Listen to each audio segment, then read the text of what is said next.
Hello, everyone, and welcome to Smalltalk. This is the Smallville retrospective podcast here on the channel. I'm one-third of your co-host. My name is Ryan Cam. Thank you all so much for tuning in.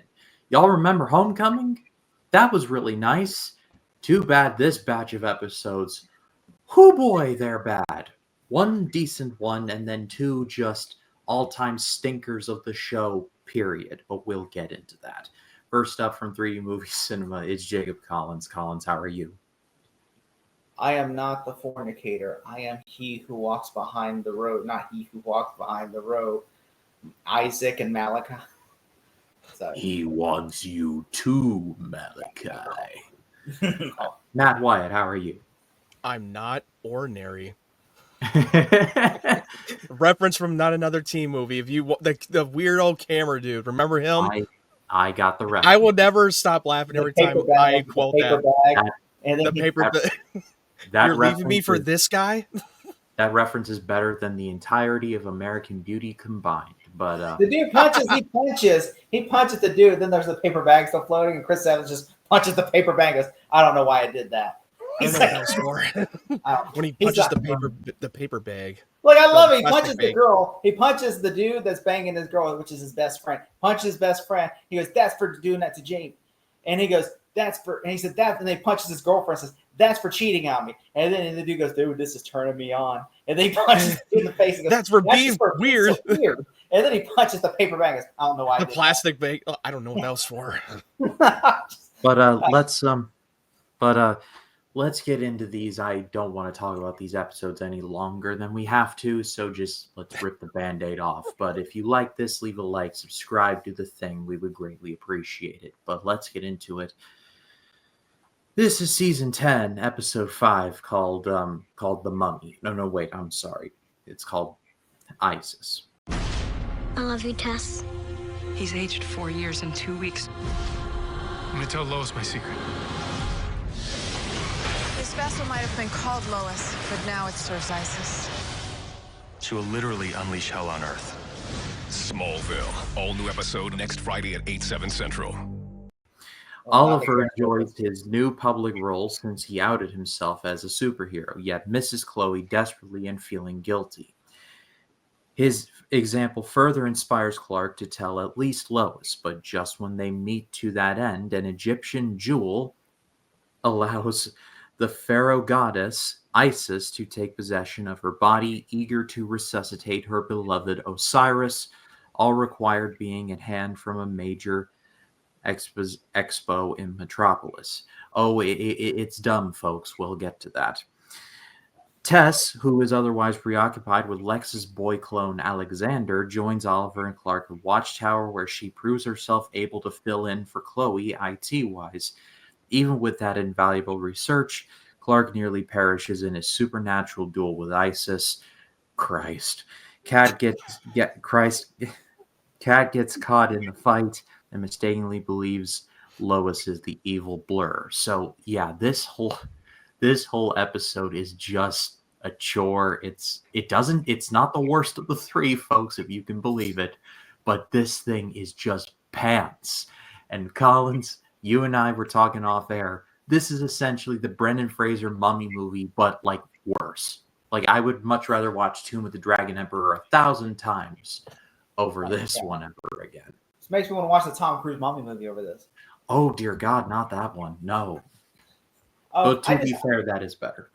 I mean, literally, at first we were talking, because I'm like, this kind of, I was telling, it kind of reminds me of that season 4 episode where Lana becomes a witch. Oh, they switched witch out with Mummy. But dude, then, this is the third time Lois has been possessed by an evil spirit. One with the fucking witch, one with the witch in season 4. And then the second one, she gets Feyara, a Kryptonian, the Phantom Zoner, and now she's being possessed by an Egyptian goddess. And this is a DC character too. They both, all three of them. She's been possessed by three DC. I forgot that Isis is even a DC character. I did not know. In the comics, she's Black Adam's love interest. In fact, she's in the Black Adam movie as the woman. Oh yeah. And so Osiris is actually her son in the movie, but in the comics, it's her brother. So yeah, they swapped it around. Which in the movie Black Adam, that's her little son. That's her son. But in the comics, it's her brother Osiris. To which I don't know why. I guess they were just a year before Game of Thrones. They were like, "Well, we got to keep it in the family, guys." George R. R. Martin. We got to be pure blood. But yeah, when you said Clark, he says it's like been taken away by ISIS. I was just like, man, I was like, little did they know that ISIS would become a terrorist organization. They were like, And who would have thought? Who would have thought that conveniently Lois was able to claim that fucking amulet, which that was supposed to be stolen from the museum? Where the hell did she get a hold of that? Suddenly, it's in the fucking bag. Never address it.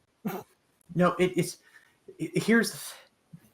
harkening back to the tradition of the earlier seasons where sometimes we would get episodes where everything involving Lex is outstanding and then the rest is just crap. It's like Clark has to go on these Scooby-Doo missions while Lex, and I love now that Scooby-Doo. now that you say it, and now it's more of another blockbuster haul. Scooby-Doo meeting I- Rangers the Mummy.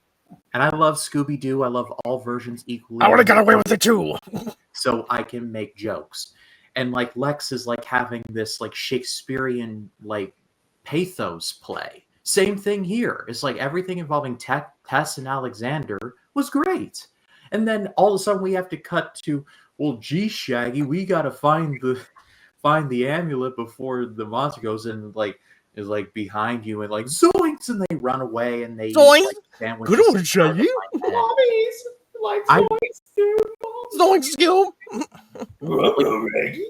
Like, Shaggy.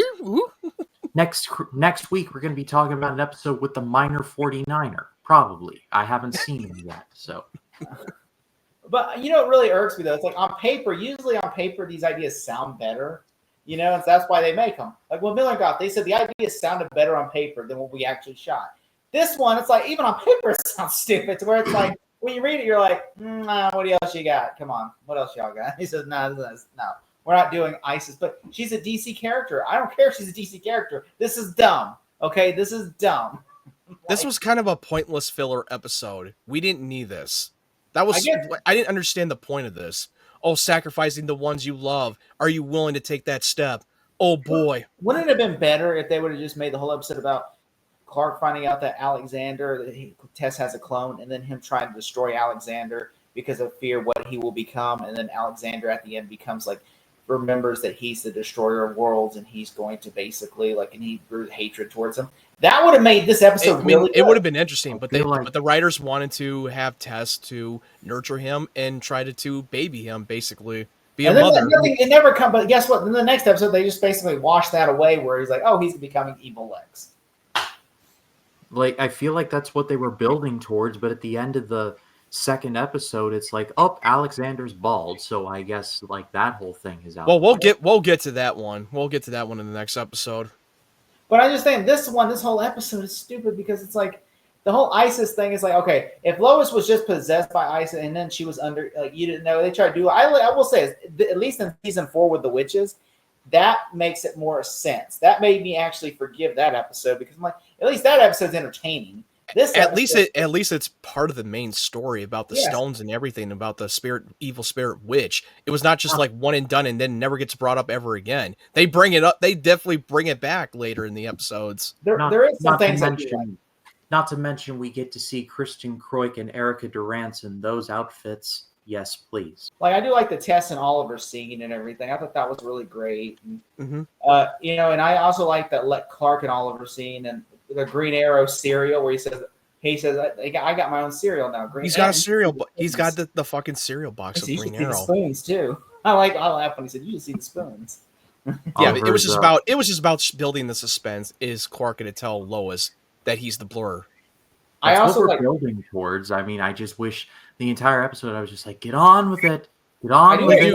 Like, he was able to do that the first time before he changed the fucking timeline and like he just made it such a big deal. Like, dude, just fucking say it.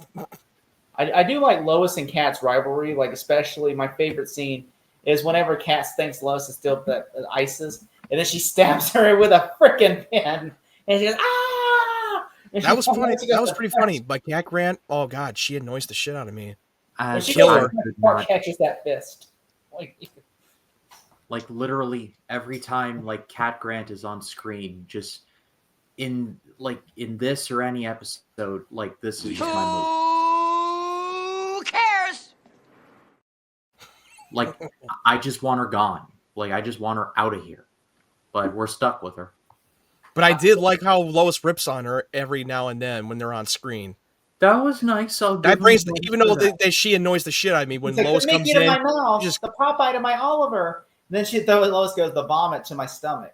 That made me laugh. That was pretty funny. Then she just looks at her like, you know, it's like. Do you know when Cat Grant just approaches Isis when she's doing her ritual sacrifice on Clark, and she's like, I never understand liberals. I was like, whoa. Like, is she a right-wing conservative? Did you catch that? I had to look at the closed captions. Like, did she really just say that? You know, between Rush Limbaugh in the last episode here and what we're going to get in Harvest, I think the showrunners are trying to secretly, like, push an agenda of some kind. I mean, to be fair. And Lois Lane, if you look at Lois Lane, though, Lois Lane's usually like, you know, her dad's a general and everything else. You're like, I'm like, have you seen Lois Lane? I was like, I don't think. I said she fits that tone, but yeah, it does feel like it's undertones right there. You can tell the undertones are there, especially like how the Superhero Registration Act is for something else that is a metaphor for something else. Mm-hmm. You know, in political terms, and so yeah, kind of like the X-Men, like the Mutant Registration Act that they borrowed from that one. Trust me, in the Ambush, that is very much like on the nose so much. But with this episode, I like you said, you were doing satanic rituals, and I was like, what the hell are you talking about? I've never satanic rituals, and it's like. And then all of a sudden, made me laugh that she had her phone like just recording, and all of a sudden Clark brings her to Starbucks and basically buys her a coffee, puts a coffee in front of her, and then speaks. It's like, did he just bought her a coffee? To where literally, and then ironically, I guess Smallville is the first. She needs to have decaf. Smallville's the first person to ever do this. Smallville's the first show ever to coin the thing of taking a selfie of your meal or your beverage. Yeah, that was ahead of its time. By at least a few years. I don't know if that one started the whole thing. Maybe.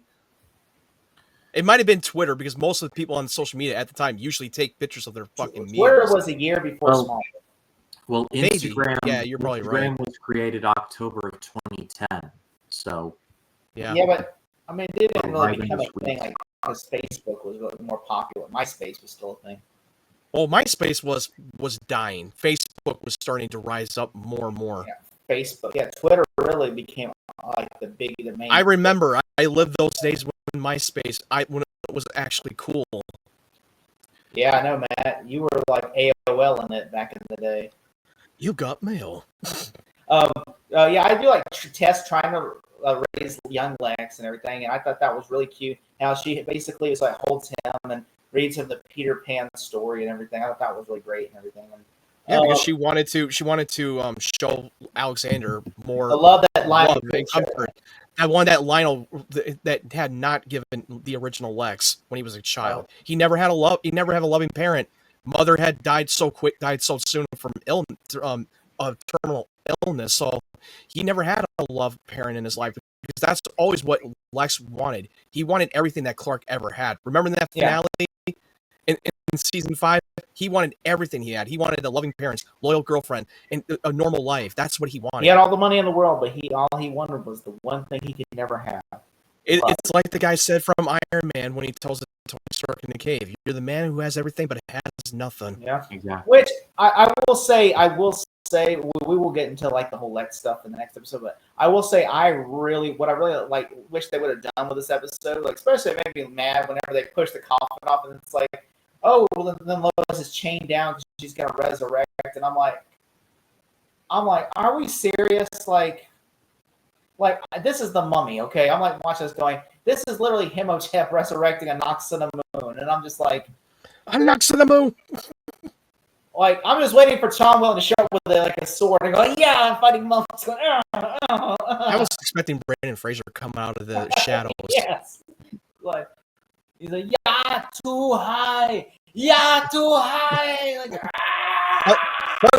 suddenly, in order to like exorcise Lois from Isis out of her body, Clark takes a heat vision on the fucking amulet, and that solves everything. Like, what?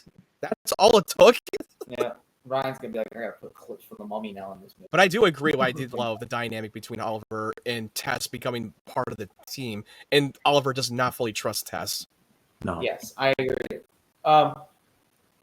Yeah, which also, I get some of my negatives. I do have some negatives. Tess line to Oliver, you're better than Christmas. And I'm like, that's a stupid line reading. She tells Oliver, you're better than Christmas. I'm like, what line was that? Like, Was that Oliver? Did Oliver say that? no, Tess says that. Oh, He Tess goes, said wow. that. Because he's like at the beginning. Oh, yeah. Everything like, it's like, wow, you're better than Christmas. I'm like, and why? Because people like him. I'm like, why? Because he's like Santa Claus or something. The next Santa Claus. It makes no sense. Like, it has no connection. I'm like, wow. You said you're. It's not a good reference. No. Also, who knew? Who knew the word "coming out" would be different in 20 years? Because it says when Oliver came out. It says when Oliver. Oh yeah, he came out. Clark came out. I'm just thinking like, man, nowadays they would not say it. They would say reveal his identity. They would never say. Yeah, they would never say it today. I'm just like, because I was watching people on Twitter will be like, wait, what? Oliver came out?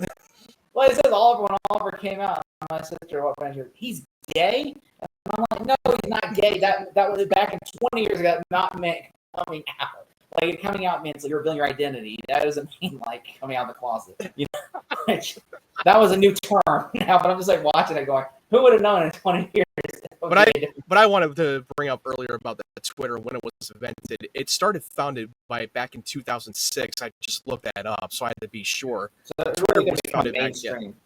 Yeah, Twitter became a mainstream a few years later on the line. Yeah, pretty much.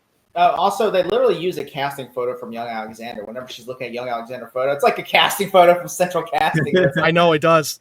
Just like wow. They just reuse the casting photo. They could have they don't care about continuity if they're not being authentic. They could have put him in a lab outfit and then just made him stare at the camera like this, like he's a prisoner. That's what I would have done to make it look more real. Instead, it's just like this going.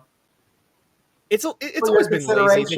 Did you know we always see some Photoshop couples too every now and then, especially with Lois and Clark when they're together? Look like it was so photoshopped. So the Mummy, I put in my last thing. I put is so the Mummy called. They want their plot back.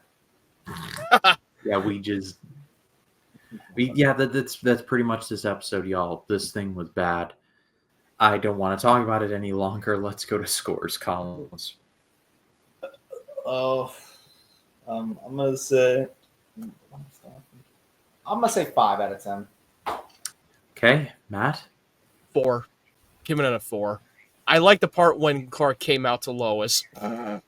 I'm going 2, and those 2 go to Tess and Alexander exclusively. I had to say it. You're really cheeky. You're really proud of that joke, aren't you, man? You're really proud. Like, I'm gonna watch this. I'm gonna say it. He come out to Lois.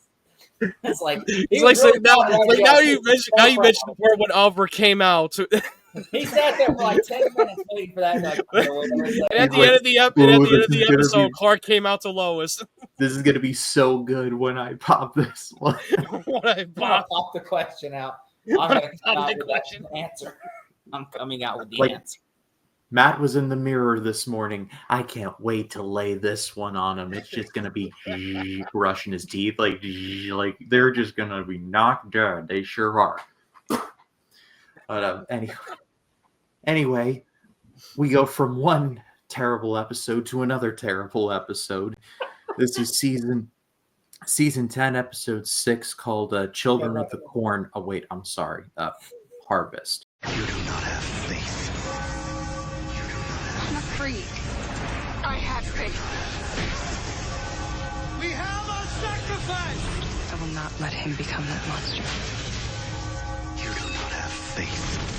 Smallville. All new episode next Friday at 8/7 Central. No, it's Little House on the Prairie. That too. Little House on the Cornfield. Clark examines a rural hamlet where blue kryptonite in the water has no known negative effects. However, when a bell rings, the local deputy regretfully knocks out the nosy reporter at the wrong time and place. Lois has a car crash nearby and is nursed by an Amish family.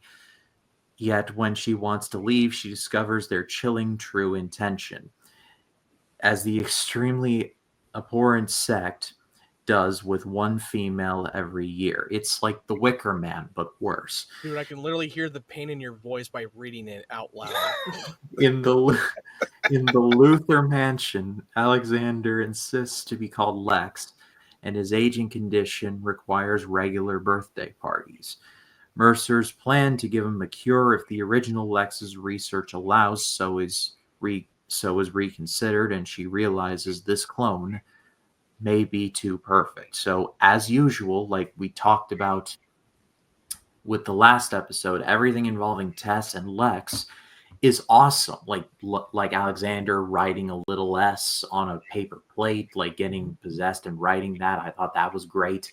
He turns into Corey Feldman from the end of Friday the 13th chapter 4 at the end of the episode, which, I mean, like, it popped me.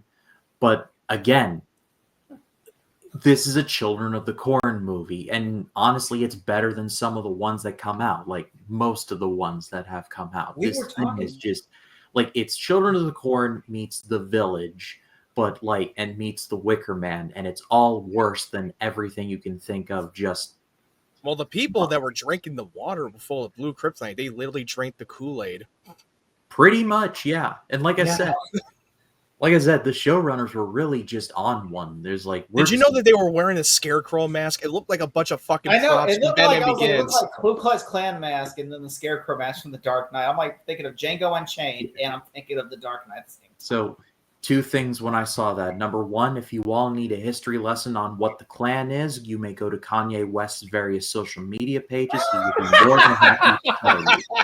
And number two, when I saw those bags on their heads, I thought of the scene in Django Unchained where Don Johnson's like, I can't see fucking shit out of this thing. I can't see a fucking shit out of this thing. I was like, just watching on.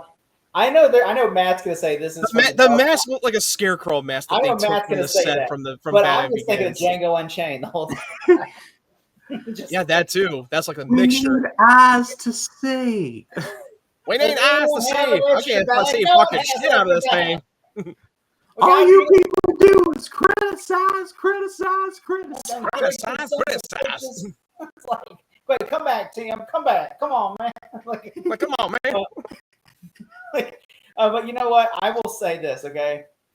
First off, the Amish in this, first off, this is apparently they never. I guess they really hate the Amish because apparently they've never listened to Weird Al Yankovic's Amish Paradise. Apparently not. Because apparently, who would have thought Weird Al Yankovic's the only person that actually really praised the Amish? One of these showrunners, Peters or Saunders, must have had like a run-in with an Amish person, and like as soon as it was over, it was like, this is where the villain origin story begins. It's like, something in the way. Ooh. I'm just thinking, like, what do these people have against the Amish? I mean, hell, Sex Drive portrays the Amish in a more positive light than that.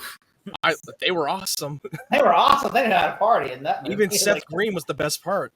Yeah, I don't know nothing about your 69 Camaro, GT Camaro. GTO. I must come out of space. Well, good luck with your spaceship, spaceman. Whoa, wait, bro. Yeah, just Seth Green, man. He was, oh my God. That made me. Did you notice how awful the green screens were when Lois and Clark were driving together in the beginning of the episode? How fucking awful it was that you could totally tell that they don't look like they're in a real location. They're out of the car. CGI with them driving a little better. Just for context, y'all, I watched the movie Christine for the first time last night. John Carpenter directed, based on a Stephen King book. That movie came out in 1983. And that CGI and that green screen looks better than this TV show that came out in 2010. That says something, folks. Yeah. Christine's about a guy who's in love with his car. Exactly. They must be in a modern-day sitcom. Whenever they do a driving scene, you can totally tell there's green screen. Christine takes the Queen song "I'm in Love with My Car" to its logical extreme, but that's. I mean, who knew about My Strange Addiction? Would literally Christine would predate My Strange Addiction, where the guy really does want to fuck his car. Literally, if you watch that episode, there was a My Strange Addiction where a guy just dry humps his car all the time. He goes, "I'm in love with my car," and he just buffers it. There's like a scene where the camera guy's watching him buffer his car. He's making out with his car, dry hump in the back of the car, and I'm just like. What the fuck is wrong with this? Neil Patrick Harris had to hump the back seat in the car, and Harold and Kumar. All of a sudden, you get his dick caught in the tailpipe, and it's just kind of like. There's a character in Gen Z where this one dude can fuck any holes at anything, literally anything. Oh, If you watch Gen V, yeah, I know what you're talking about. Oh god, but yeah, you want to see how disturbing that shit is? So anyway, Children of the Corn. So yeah, when that little girl showed up, I was automatically. Was that Ryan? When did you figure out this was Children of the Corn? Were you watching, saw the little girl? You were like, as soon as I saw they got a flat on the side of the road, I was like, this is exactly Children of the Corn, except in Children of the Corn, they run over a poor boy. And like here, it's like, it's the same setup, and the two get separated, and like the girl gets sacrificed. There's less corn here for, I'm sure, copyright reasons, but then like they get split off and they do like the various things. And there's a guy who being like, he who walks behind the rows, and like doing all of this, and like the heavy like turns on him. I'm like, I'm just saying Stephen King should have filed something. Like they even get like, have one of those, what's a plower, those like, those what's it called, those little like, I know, one of those scythes, a scythe. Yeah, they even got one of those and stabbed Clark with it. And I'm just thinking, in what world? I'm like, they even do that in the movie. I'm like, and then they reference the movie too. They even say, "Oh, we got to get out of this Children of the Corn area." I'm just thinking, like, oh my god, it's like they're breaking the fourth wall. That was more of a meta, but I still got to check out Children of the Corn. I mean, I'm familiar with the movie, but I still have not watched it. It's a good movie. I'm pretty sure it's streaming on somewhere. You can probably watch it on Tubi. It's really like probably. I mean, the first movie's really good. It's based on a book, but the book is very different. Mm-hmm. From the movie, like the book is very different. I actually think the movie's better than the book. There's like Matt, there's 11 Children of the Corn movies. Me and Ryan did the research. Well, Ryan did the research before we started. Ryan's like, there's 11, and one doesn't even have a Wikipedia page. That's true. Me in the future, put the screenshot I took here. Oh yeah, it is on Tubi, but it is on Prime Video, which I can definitely stream it on there. Yeah, Linda Hamilton is actually in this movie. Yeah, she's one of the better parts. Predates Terminator. Yeah, it's like they came out the same year. Yeah, it did. They both came out in the same year. It's 84. The one kid looks like a young Paul Rudd, even though he's not. I checked. Yeah, the main villain looks like a kid, but he was in his 20s at the time. It's like a rare genetic disorder thing. But he's seriously like really creepy. And like his henchman's named Malachi. He's played by Courtney Gaines. He's got orange hair. He kind of looks like the one kid from American Pie with the orange hair. The Shermanator. The Shermanator. But taller. Yeah. Which, they did a remake in 2009 or 10. And I've heard they did a remake of it. It's on the Sci-Fi Channel made it, and the remake is straight from the book. It's like, and it's shit too.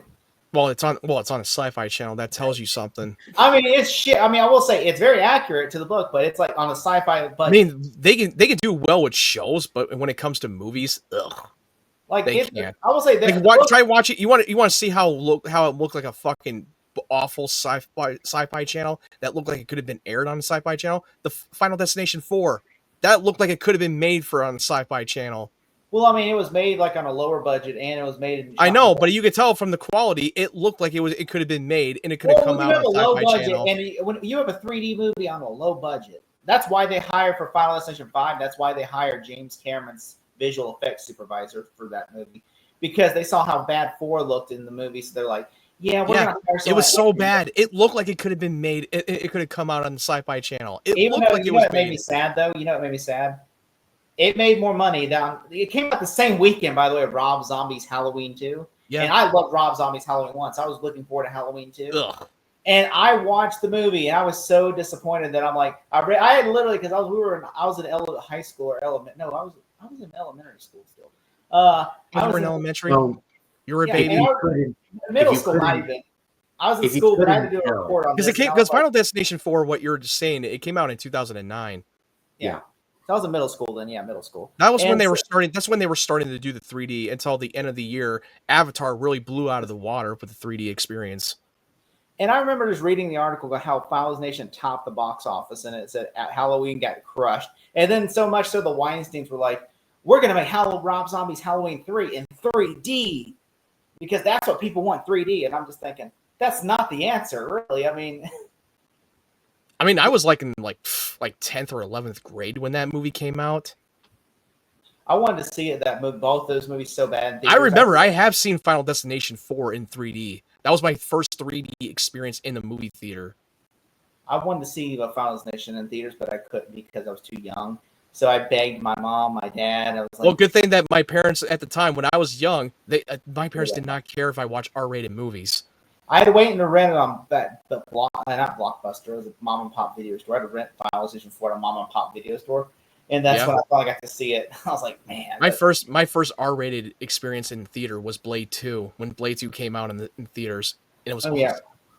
Blade 2 is awesome. But yeah, I will say, what irks me about this episode, though, going back to this episode, I will say, I do like, there are things I do like in this episode. Like Ryan said, the Tess and Alexander stuff, like Alexander having a seizure and seeing like carving the blur, that is amazing. That's because the memories are starting to merge with Lex's memories. And now he's starting to buy into it, which means he's no longer Alexander. Now he's starting to be Lex Luthor.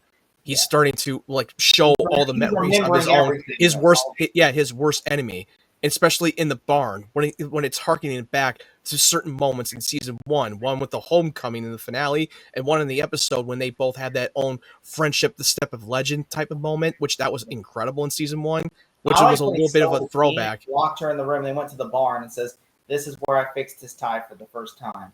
This is where," and I just remember how he goes, "He is my enemy." He goes, "He betrayed me." And everything. And I liked how she sees he's becoming more like Alexander. Then at the end, when he loses all of his hair and he's just... Oh, no, he shaved it. He shaved his head. I thought he lost his hair. No. If you see the razor coming out of his hand after all of his hair was starting to fall off, he shaved it. Like, I thought he lost all of his hair. Because I was like... No, he was shaving. He shaved it all off. Okay, good. I'm glad you said that. Because they never specified it. I thought you just... I will agree with you. The Lex and Tess storyline was something that we should have done a little bit more. But we had that pointless fucking filler episode that didn't need to be there. Well, that was just a completely waste of time, in my opinion. Let me ask you this, Ryan. What do you think is going to happen with Lex in the future? Do you think he's going to grow up to be Michael Rosenbaum, or what do you think is going to happen? I want to hear your thoughts. Well, considering the fact that the storyline has this character aging rapidly, I'm saying he's going to die very soon. I'd say by mid-season. And you remember that Tessa's assistant, the one who used to work with Lex, that actress if you remember her, she was in Jason X. Yeah, that's her. That's definitely her in Jason X. Something, yeah. And I remember her, and she was in another sci-fi show called Continuum, which I thought that was a really good show. She was also in the Chucky series as in the yeah, she was. I remember. The mom with cancer, had that brutal. Yeah, that's the one. Yeah. Which it sucks that show got canceled. I'm like, I love that show. I mean, I'm fine because it ends on like such a shitty note. So I was like, yeah. I mean, look, I understand that they at some point you're gonna have to end it. I mean, even though it lost its viewership, but it was still. The episodes were fun. I'm not gonna lie. I said I didn't like the ending. But I loved every. Well, yeah, because the ending it was never made to end it. It was made to set up for the next season, and it just ended so abruptly. And what's gonna happen to these guys? Yeah. I will say though, I did like I like how the blue meteorite gave these people thinking that they're burning, that they're being blessed and that like they'll bring fire and everything. I thought that was a good idea. It was just shittily done. No, but like I said before, they drank the fucking Kool-Aid, literally. Yeah. Why would Clark tell the sheriff, me and my girlfriend, we had a fight, and then she disappeared? I'm like, why would you say that? That wasn't even true. Why would you say that in front of a cop? I got blood all over my hands, and me and my girlfriend were fighting. How do you think that's gonna look? Don't you think that was a little weird in the beginning when he was carrying that tire with one hand in front of the little girl? Like, hey, I was like, hey, how are you able to carry that tire with one hand, no sweat? Like, that's heavy as shit when you're carrying a spare tire. Like, did I miss something? I'm like, did they bite? They seem like they were in a happy-go-lucky mood, and I don't know where I'm like, I rewatched. I'm like, did I miss something? Like, they must have cut something because they weren't fighting. No, he made that up. It was a lie. It was a white lie that he came up with. Because I'm like, Scott Peterson would disagree that when you fight with your wife, you're the murder suspect. I mean, we can all agree. I was like, hey, poor choice of words. You're not supposed to, don't say that in front of the cop. Yeah. I mean, look at Lacey Peterson. What happened to her? I mean, her husband murdered her, Scott Peterson. Allegedly. Okay, allegedly. Allegedly. I don't He was know convicted of murder. I'm sorry. He was convicted of murder back in like 2004. So, for all the people that know about Lacey Peterson, that's an old callback. It's so funny that Lois was overselling the shit out of this whole God Messiah complex at the end. I was like, dude, like, bring it down. You're overdoing it. Okay, so the sheriff is in on it, but because like all the signs say yes, like I'm just like the sheriff. I mean, from like get go. I mean, like I don't think there's anyone in this panel right here that would have said like out of all three of us, we're probably like, yeah, the sheriff did it. Like the sheriff's involved. There's no way because all the signs he's trying to get Clark. I don't hear nothing. Oh, over here, don't come here. No one's ever been here. Well, he's clearly gaslighting him. He's gaslighting him. It's like I think you're insane. Also, like that's literally the definition of gaslighting. He's literally gaslighting the shit out of him. I have an asshole comment that I put right here just for shits and giggles because they said, "Oh, back in 1989, which is when the first meteor shower was there." Okay, well, what about the one in 2004? I'm like, was there a Lord on a holiday just that day? Was he on a holiday? Because I'm like, literally, it happened twice. They don't even address. Did they not see that one? Yeah, that was like on steroids the second time that. I'm like, did they just forget? This is continuity. I'm just like a little continuity. Did it not hit their area?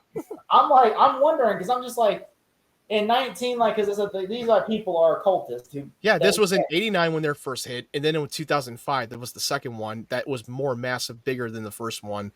They worship the crops god or whatever, and so their crops god was like. And so basically, especially sacrifice because that's what their daughter wants because she got killed. Also, this is stupid. I put this. This is God's will.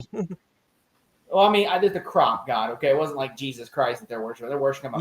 They believe in the fucking the Lord. The Lord. They don't believe. They believe in like a crops person. Like they believe if we sacrifice to the crops people, then we'll like And I'm like, no. If we sacrifice one person, God will provide us great crops.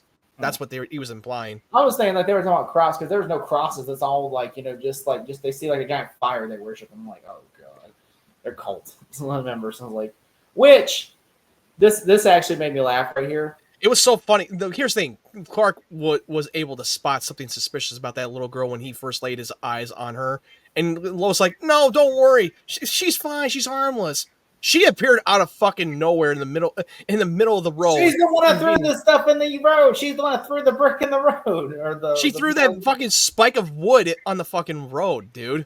Yeah, because she's like, we need somebody to get. I had a feeling that they kind of dumbed her down in that episode. Like, really? You didn't spite any suspicious? Yeah. Also, Clark and Lois. This is stupid. I put this, but Lois and Clark weren't living in an Amish paradise like Weird Al was. I just thought that was fun. They weren't living in an Amish paradise. Was that another asshole comment? Yes, I put that for fun. I thought that was really funny. Okay, like how you thought the coming out joke was really funny. I thought the Weird Al. That was even more funny. Coming out joke. I was like, well, they weren't living in an Amish paradise. Obviously, literally, it just seems like the Amish. All they know from Amish is like they watch Children of the Corn and go, "That's Amish." I'm like, they weren't Amish though in Children of the Corn. I don't think they've ever met any Amish in their entire life. I don't think they ever did. I think they just watched a horror movie and feel like, yep. That's not. I don't even know there's any Amish horror films. I don't really know any. I don't know any other than Children of the Corn. Unless you count Paranormal Activity Next of Kin, but I digress. I don't know. I don't know it. I do really like this episode. The Lex and the Tess and Lex stuff. I thought that was great. Where he goes, my name isn't Alexander, my name is Lex. How many birthday parties that Tess keeps like throwing out? So many birthday parties for him. Like 2 weeks in a row. 2 weeks in a row.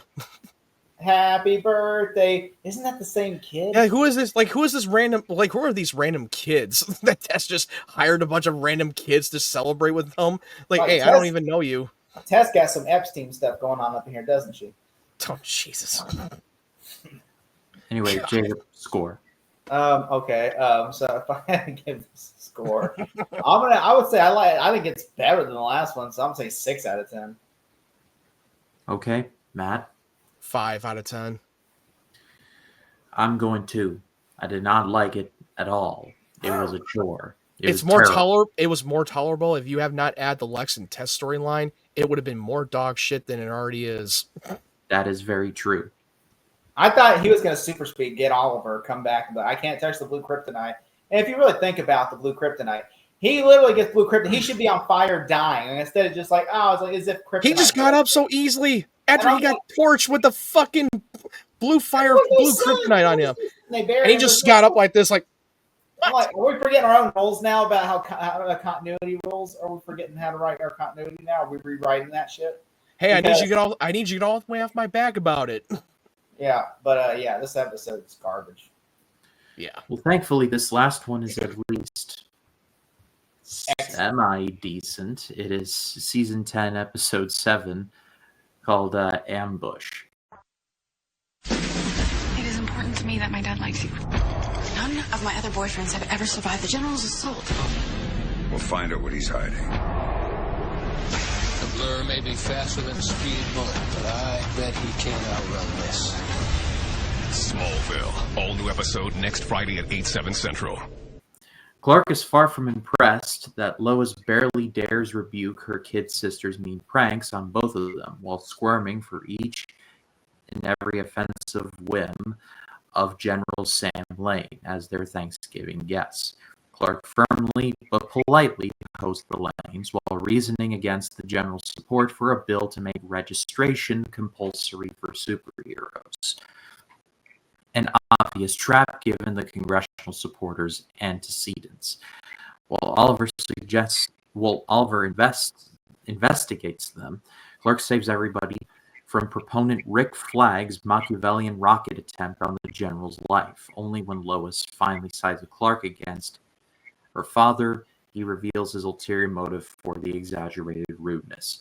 So we've got Lucy Lane and General Lane back. Yeah. We got a little bit of reunion of Lois's dad in the. And there was much rejoicing. Which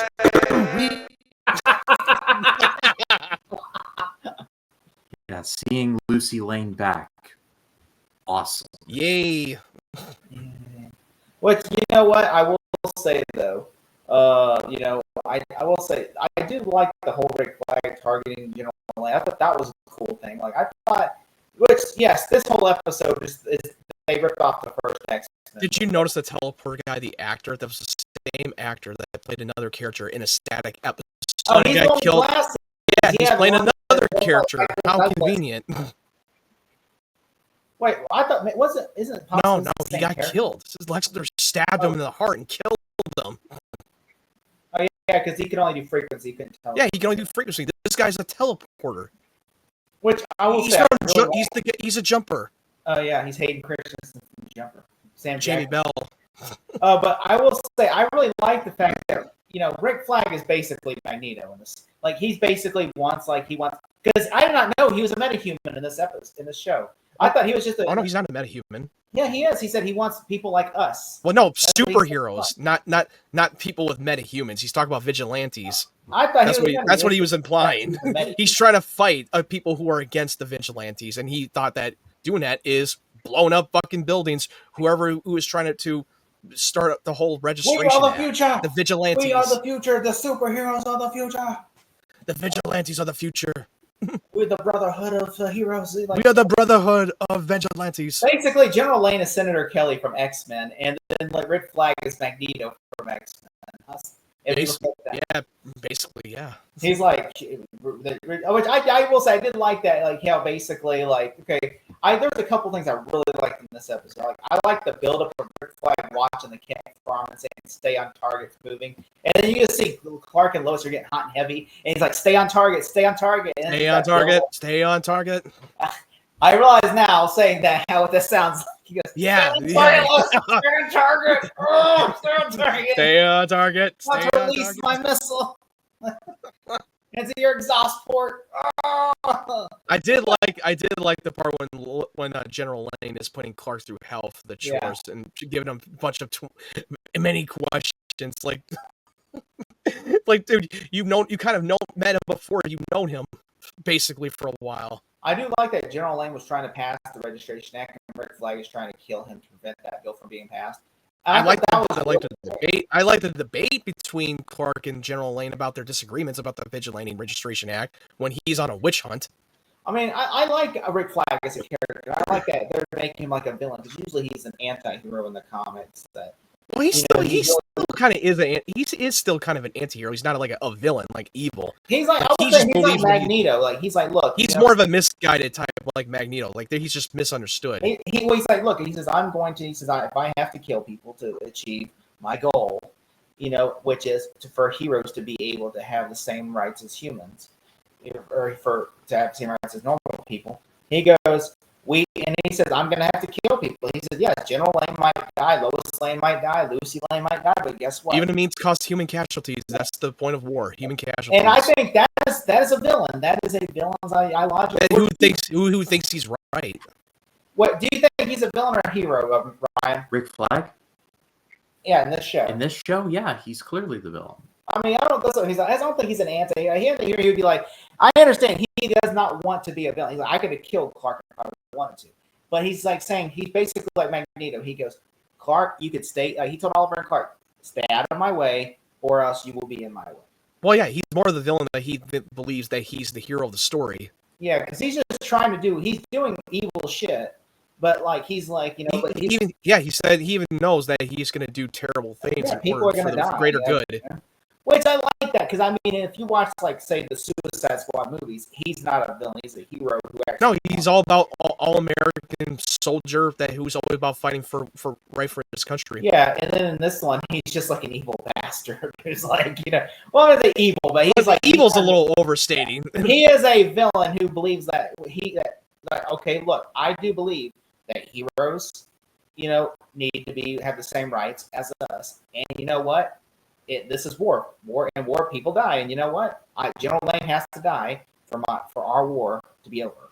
And I think Clark doesn't see it that way. And I do like that was not war. That's literally an assassination. Yeah. He was trying to assassinate him. Well, I mean, he's got the war in his head, like in Rick. He was shooting the fucking missile at him. An entire missile. To blow up the Talon, which I mean, I'm sure he knew his kids were going to. Yeah, now the Talon is fucking destroyed. It took 9.5. Which I think they did on purpose. It took 9.5 seasons, but the Talon is no more.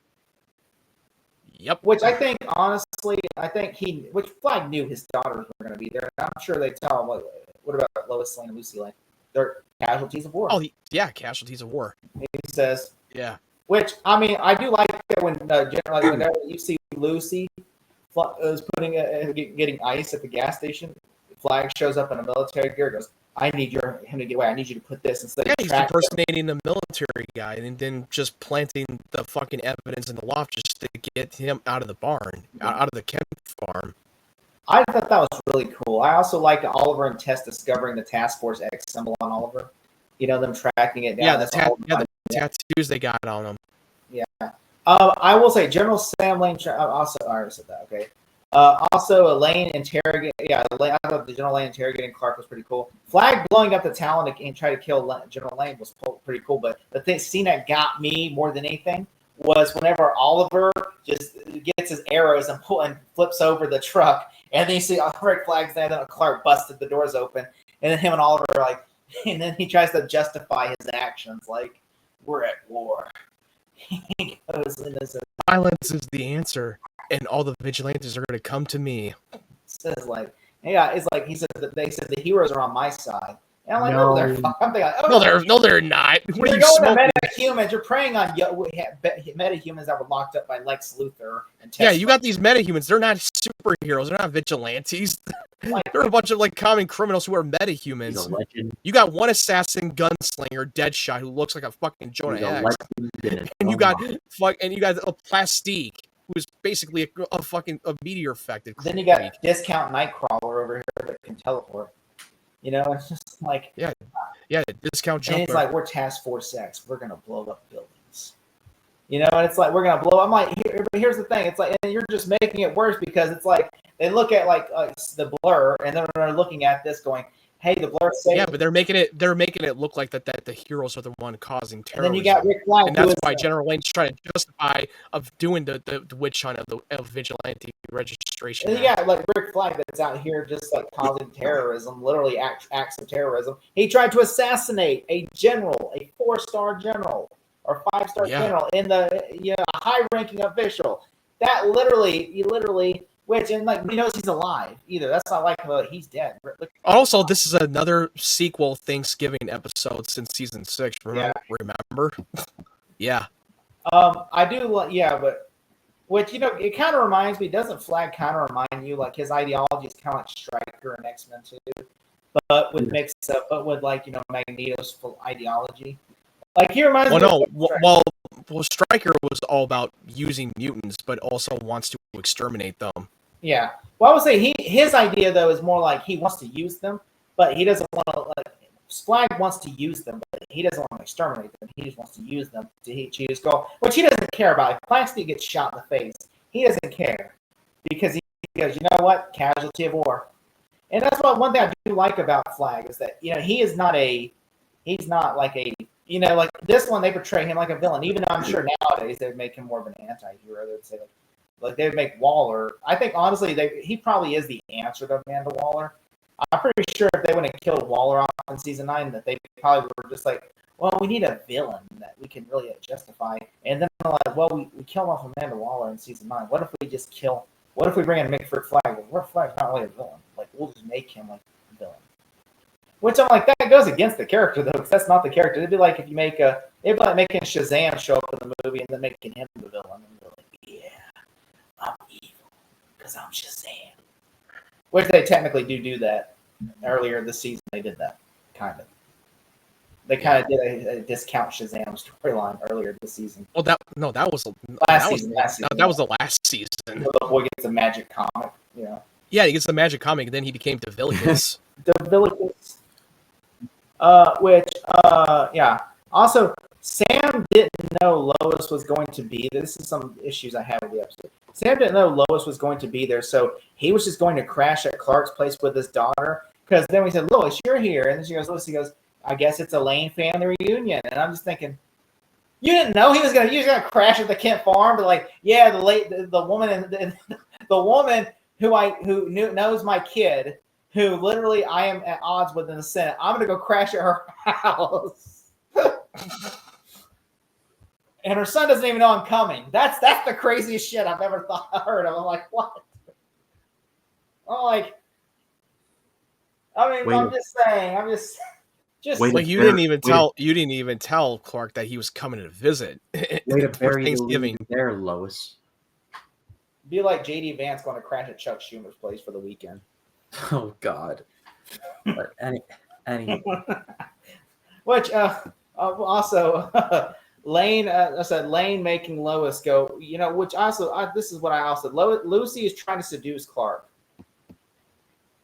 Like really, I'm like, are we really trying to do another love fucking triangle in this season? It was not really a love triangle. She was just trying to get to try to break. But I mean, it's trying to create like a tension between. Yeah, she's trying to create more tension between the two of them. That's what she was like, trying to do. We got to do this in the final season. And that got resolved. But that got resolved so quickly. I mean, I just like, do we even need that if it gets resolved that easy? I'm just like, what are you, 15? I'm like, honestly, I mean, seriously. Also, Lane making Lois go with him. I'm like, Lois is a grown-ass woman. She could stay here if she wants. He's like, I'm sorry.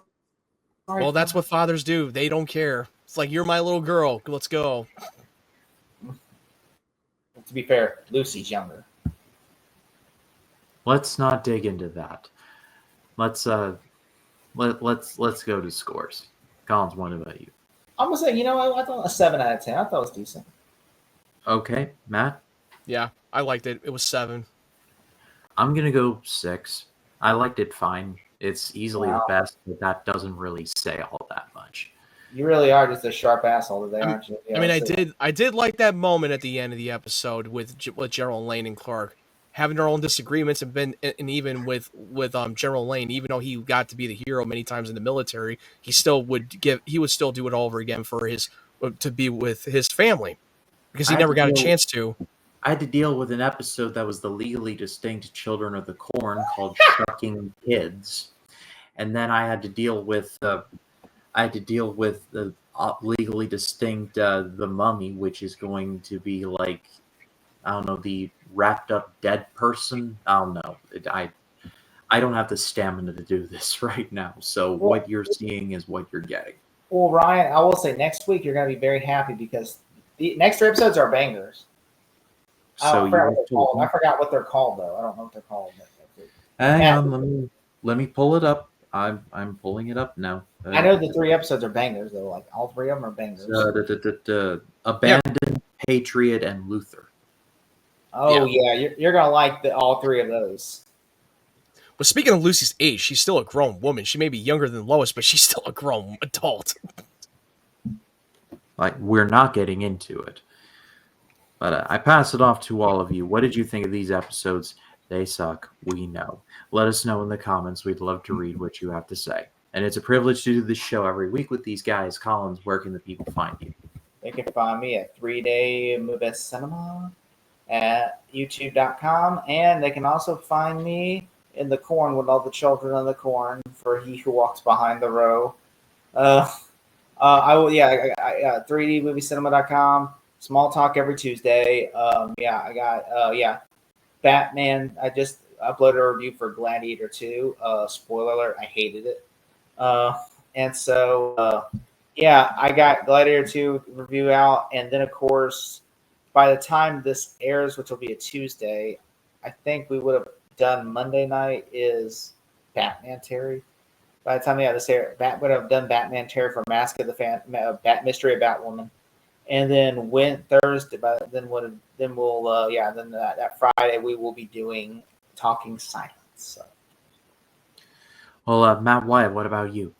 You can find me on my YouTube channel at MattWyatt92. I put out a couple of my movie reviews of Warfare and a Minecraft movie, and I did a few trailer reactions to Superman, Mission Impossible, The Final Reckoning, Tron Ares, and Predator: Killer of Killers. Yep. So they're all links are down below. Go give them a subscribe.